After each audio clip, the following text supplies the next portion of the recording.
యాకోబు బావి యోహాను సువార్త 4:5-6 ఈ యాకోబు బావి యొక్క చరిత్ర మనం చూస్తాం.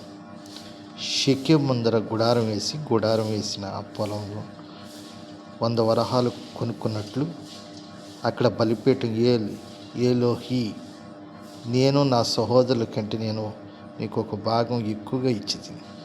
అది కత్తితోనూ వెండితోనూ అమోరీల చేతిలో నుండి తీసుకొంటినని చెప్పబడ్డాడు.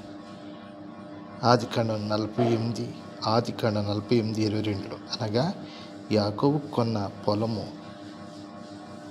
పొలమును తిరిగిన వారు ఆక్రమించుకొనగా బలప్రయోగంతో వారి చేతుల నుండి విడిపించుకొన్నాడని అర్థమిచ్చుచున్నది. యాకోబు తాను తన 70 మంది కుమారులను పశువులను విస్తారమైన మందలు ఈ బావి నీళ్లు త్రాగిరి.